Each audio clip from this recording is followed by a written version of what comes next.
Hello दोस्तों, आप सभी का हमारे यूट्यूब चैनल डीके पाठशाला में स्वागत है। दोस्तों, मेरे पास बहुत सारे बच्चों का सवाल आ रहे हैं कि सर हम आर ओ एग्ज़ाम की तैयारी कर रहे हैं और हमारी तैयारी अच्छे से नहीं हो पा रही है, यानी टेस्ट सीरीज में स्कोर नहीं हो पा रहा, तो हम क्या करें।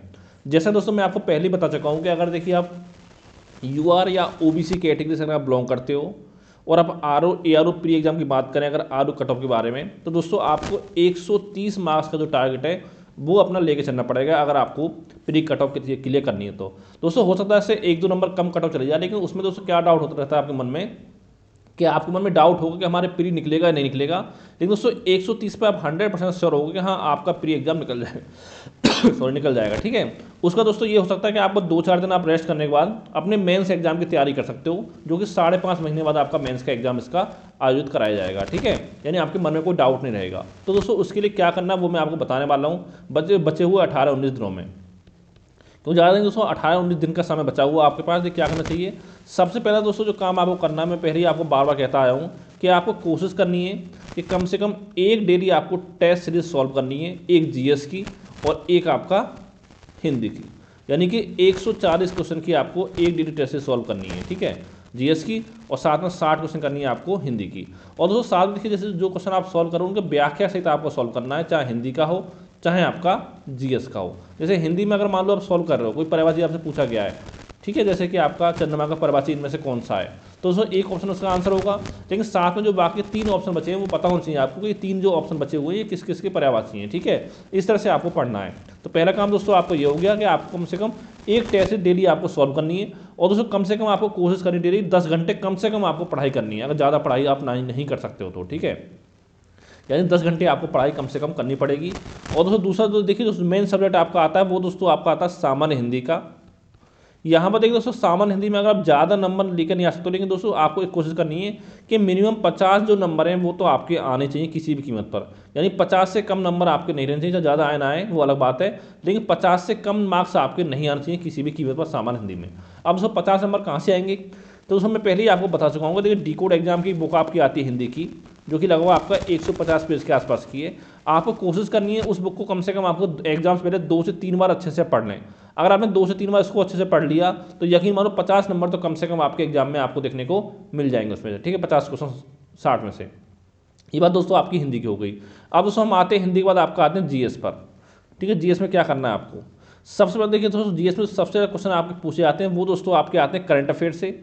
तो दोस्तों करंटली क्या करना है आपको, लगभग 20 से 25 क्वेश्चन तो कम से कम आपके एग्जाम में आएंगे। हो सकता है इससे ज़्यादा आपके पूछे जाए, लेकिन इतना कंफर्म मांग चलिए कि 20 क्वेश्चन कम से कम आपके एग्जाम में करंट अफेयर से पूछे जाएंगे। तो दोस्तों इसके लिए मैं पहले आपको बता चुका हूँ, इतना टाइम आपके पास नहीं कि आप मोटी मोटी मैगजीन को पढ़े। तो दोस्तों मैं बताना चाहता हूँ कि हमने आपके लिए करंट के नोट्स बनाकर तैयार किए हैं। अगर आपको करंट के नोट्स लेने हैं तो दोस्तों ये मेरा व्हाट्सअप नंबर है 7042654209, ठीक है। इस नंबर पर दोस्तों मात्र आपको 100 रुपये का पेमेंट करना है, जिसके बाद करंट के कंप्लीट नोट्स आपको प्रोवाइड कर दिए जाएंगे। और दोस्तों करंट के नोट्स के साथ देखिए जो आपका कृषि का डाटा है, एग्रीकल्चर का डाटा जो है यानी कि, और ये आपका खनिज का डाटा है कि यानी किस खनिज के उत्पादन में कौन सा देश पहले पर है, खनिज के भंडार में कौन सा देश पहले पर, कौन सा राज्य पहले पर है। तो दोस्तों उनके नोट्स भी आपको मिलेंगे। यानी दोस्तों अगर आपने हमारे नोट्स करंट के पढ़ लिए तो उसके अलावा करंट अफेयर में कहीं से भी कुछ भी पढ़ने जो तो आपको नहीं पड़ेगी। और टोटल जो दोस्तों जो मेरे नोट्स हैं वो आपके 143 पेज में ओनली। अगर आप डेली 1 घंटा पढ़ोगे करंट अफेयर को तो दोस्तों एग्जाम से पहले आराम से 3 से 4 बार हमारे नोट्स को आप रिवाइज कर सकते हो। और दोस्तों यकीन माने नोट्स आपके लिए बहुत हेल्पफुल रहेंगे। अगर आप हमारे नोट्स परचेज करते हो दोस्तों इसके साथ मैं आपको जीएस की और हिंदी की टेस्ट सीरीज जो है वो मैं आपको फ्री में प्रोवाइड करा दूंगा। और अगर दोस्तों इसके अलावा किसी सब्जेक्ट के आपको नोट्स चाहिए, इतिहास, भूगोल, राजव्यवस्था, अर्थव्यवस्था, ठीक है, तो दोस्तों वो भी मैं आपको फ्री में प्रोवाइड करा दूंगा। ये दोस्तों बात होगी आपकी करंट अफेयर की।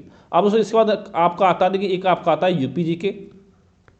तो यूपी जीके से दोस्तों 14-15 क्वेश्चन आपके एग्जाम पूछ जाते हैं। मेरे पास दोस्तों 45-50 पेज के नोट्स हैं, अगर चाहो तो मैं आपको दे दूंगा। अगर आप लेना चाहते हो तो या तो उनको पढ़ लेना, और या फिर दोस्तों जो आपकी बुक आती है परीक्षामाणी या घटना चक्र, इनमें से किसी एक बुक को लेकर के देखिए जितने भी आपके इंपॉर्टेंट टॉपिक हैं यहाँ पर यूपी जीके में वो आपको सारे सॉल्व करने। जैसे कि आपको जनगणना होगी, यूपी की प्रमुख झीलें हो गई, ठीक है, यूपी के नृत्य वगैरह आपकी होगी, भौगोलिक संरचना आपकी हो गई, राजनीतिक संरचना आपकी हो गई। तो ये सब दोस्तों टॉपिक यहाँ पर आपको तैयार करने हैं। वन्य जीव अभयारण्य के कौन सा वन्य जीव अभयारण्य कौन से जिले में है, ठीक है, कौन सबसे नया है, कौन सबसे पुराना है, कौन पहला है, कौन सा आप यानी कि, ठीक है, ये आपको पता हो, कौन छोटा है कौन बड़ा, ये पता होना चाहिए। फिर दोस्तों यूपी जे के बाद आपका आता है रीजनिंग, जहाँ भी दोस्तों रीजनिंग से भी आपके 14-15 क्वेश्चन जो एग्जाम में पूछे जाते हैं। तो देखिए रीजनिंग में क्या करना है आपको दोस्तों, यहाँ पर इतना टाइम तो आपके पास नहीं है कि आप डेली 2-3 घंटे रीजनिंग पढ़ो। तो आपको एक काम करना, जैसे कि मान लो आप चैप्टर पढ़ो कैलेंडर वाला, तो आपको पता होगा 3-4 यानी 4-5 टाइप क्वेश्चन बनते हैं आपके करंट टोटल मिला करके। तो आपको ये करना है कि एक टाइप के 4-5 क्वेश्चन आपको सॉल्व करने हैं, ज़्यादा आपको सॉल्व नहीं करने। यानी आपको पता होना चाहिए कि अगर क्वेश्चन आपके एग्जाम में इस टाइप का आ रहा है तो ये क्वेश्चन आपका किस तरह से आपका क्वेश्चन सॉल्व होगा, इतना आपको पता होना चाहिए, ठीक है, सारे चैप्टर के बारे में। तो इस तरह से आप तैयारी करो कि यहाँ पर अच्छा स्कोर आपको हो सकता है रीजनिंग में। अब दोस्तों इसके बाद हम बात करते हैं जो आपका इतिहास आता है, यहाँ पर क्या करना है इतिहास के लिए आपको। तो दोस्तों पहले पढ़ना है आपको आधुनिक भारत का इतिहास, उसके बाद अगर आपको टाइम मिले तो फिर प्राचीन इतिहास पढ़ना है, सबसे लास्ट में पढ़ना है आपको मध्यकालीन इतिहास। आधुनिक इतिहास दोस्तों देखिए दोस्तों, जो भी आपके इंपोर्टेंट चैप्टर है, जैसे कि आपका वायसराय गवर्नर जनरल आपके हो गए, ये आपको पढ़ना है। कांग्रेस की प्रमुख अधिवेशन आपके हो गए, ठीक है। महत्व जैसे आपके भारत का संवैधानिक विकास आपका हो गया, जितने भी आपके एक्ट है 1773 से लेकर के 1935 तक के, यहाँ से एक क्वेश्चन आपका लगभग एग्जाम में पूछ लिया जाता है, ठीक है। भारत के धार्मिक सामाजिक सुधार आंदोलन वगैरह हो गए, वो आपको पढ़ने, जितनी भी समिति वगैरह बनाई गई थी, ठीक है, वो सब किससे संबंधित हैं, जो जितने भी आपके एसोसिएशन वगैरह बनाए गए थे वो सब आपको पढ़ना है। और साथ दोस्तों जितनी भी घटना आपकी हुई 1905 से लेकर के 1947 तक, उनके बारे में पता होना चाहिए आपकी कौन सी घटना में कौन सा व्यक्ति संबंधित था, ठीक है, किसने नेतृत्व किया था, और साथ में उनका आपका क्रम आपको याद होना चाहिए कि कौन सी घटना आपकी किस क्रम में आपकी हुई थी। क्योंकि यहाँ से 1 से 2 क्वेश्चन आपके एग्जाम में कम से कम एग्जाम में पूछा जाएगा। जैसे पूछ सकता 4 आपसे ऑप्शन दे देगा, जैसे खिलाफत आंदोलन, असहयोग आंदोलन, ठीक है, चोरी चोरा घटना आपकी भाषा छोड़ो आंदोलन, कि इनको क्रम से लगाओ। तो ये आपको जब पता है कौन सी घटना कब हुई है तभी इनको आप क्रम से लगा सकते हो। फिर दोस्तों बात करते हैं आपके भूगोल की। तो यहाँ पर आपका भारत का भूगोल और विश्व का भूगोल दोनों आपको अच्छे से पढ़ना है। और दोस्तों जो हमारे साथ व्हाट्सएप ग्रुप में जुड़े हुए हैं आर के में, उसमें मैंने आपको नोट्स प्रोवाइड करा दिए भूगोल के, अगर उसको आप पढ़ लोगे विश्व के भूगोल से तो वहाँ से आपका काम उसमें हो जाएगा, ठीक है। तो ये पढ़ना है आपको, जैसे कि आपको विश्व की जनजाति वगैरह आपकी होगी, खनिज का डाटा हो गया, कृषि का डाटा आपका हो गया, उद्योग हो गया, उद्योग केंद्र के कौन सा केंद्र किस उद्योग के लिए प्रसिद्ध है आपका, जनजाति वगैरह आपकी हो गई। इन टॉपिकों पर नदियाँ वगैरह, झील आपकी, ये सब नोट्स मैंने प्रोवाइड करा दिए हैं, नदियाँ, झील, जल संधियाँ वगैरह, ठीक है, इनको आप अच्छे से देख लेना। और फिर दोस्तों बचता है आपका, इसके बाद हम राजभाषा की बात करें तो यहाँ पर दोस्तों कुछ महत्वपूर्ण टॉपिक है आपके जो भी पढ़ने हैं आपको, जैसे कि आपका आर्टिकल हो गए, अनुसूचियाँ हो गई, संविधान के स्रोत हो गए, संविधान के भाग हो गए, और संविधान के संशोधन अधिनियम आपके हो गए, राष्ट्रपति, उपराष्ट्रपति, प्रधानमंत्री, ठीक है, चुनाव आयोग, वित्त आयोग, ये आपको मेनली पढ़ने हैं। और फिर बात करते हैं आपके अर्थव्यवस्था में, यहाँ पर दोस्तों मेनली फोकस करना है आपको, जैसे कि आपका पंचवर्षीय योजना आपकी हो गई, ठीक है, केंद्र सरकार की योजना आपकी होगी 2013 से अब तक सारी आपको तैयार हो पता होना चाहिए कि कौन सी आपकी योजना का क्या उद्देश्य है आपका, ठीक है, ये आपको हो गया। और फिर दोस्तों एक आपका आता है मुद्रा बैंक का चैप्टर, वो इंपॉर्टेंट है।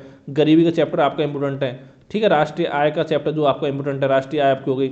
और इंटरनेशनल ऑर्गेनाइजेशन पढ़ लेना आपको, ठीक है, जैसे कि आपका ब्रिक्स में 5 देश शामिल किए गए, तो पूछ सकता है ब्रिक्स में कि वर्तमान में कितने देश हैं, कौन कौन से देश इसमें शामिल हैं, कौन से देश शामिल नहीं है। नाटो में कौन सा नया लेटेस्ट देश आपको शामिल हुआ है, जैसे ओपेक से अभी आपका अंगोला बाहर हो गया है, तो पूछ सकता है कि ओपेक में वर्तमान में कितने देश हैं आपके, ठीक है, ये सब आपको पता होना चाहिए। और फिर बात करें विज्ञान की, तो यहाँ पर पढ़ना आपको जीव विज्ञान फोर्स करना है, भौतिक और रसायन विज्ञान आपको नहीं पढ़ना है, टाइम मिले तो बाद में पढ़ लेना, नहीं कोई बात नहीं है, ठीक है। तो दोस्तों 5-6 क्वेश्चन आपके जीव विज्ञान से एग्जाम पूछे जाते हैं, और भौतिक रसायन विज्ञान से क्वेश्चन आपके बहुत ही कम एग्जाम में आपके पूछे जाते हैं। फिर आपका पर्यावरण आता है, तो दोस्तों उसके लिए आप घटना चक्र जो आती है पूर्वावलोकन, उसी को अच्छे से तैयार कर लेना, उसमें उसी से आपका काम हो जाएगा, ठीक है। और फिर लास्ट में बचता है दोस्तों आपका स्ट्रेटेजी के, तो इसके लिए एक काम करना है आपको, जो आपकी लूसेंट की बुक आती है उसमें जो लास्ट में विविध रखा है उसको आप पढ़ लेना बस, ठीक है। तो इतना काम आपको करना है, और कोशिश करिए दोस्तों कम से कम 10 घंटे पढ़ने की। और दोस्तों देखिए अब जो आपका समय बचा हुआ है उसको फालतू चीज़ों में अपने समय को बर्बाद आप ना करें, जो भी समय आपका पूरा समय अपनी पढ़ाई पर लगाएं अच्छे से, ठीक है। और अगर इसके अलावा दोस्तों कोई आपका सवाल हो नीचे कमेंट करके पूछ सकते हो, या मुझे आप व्हाट्सएप पर मैसेज करके पूछ सकते हो। Thank you for watching.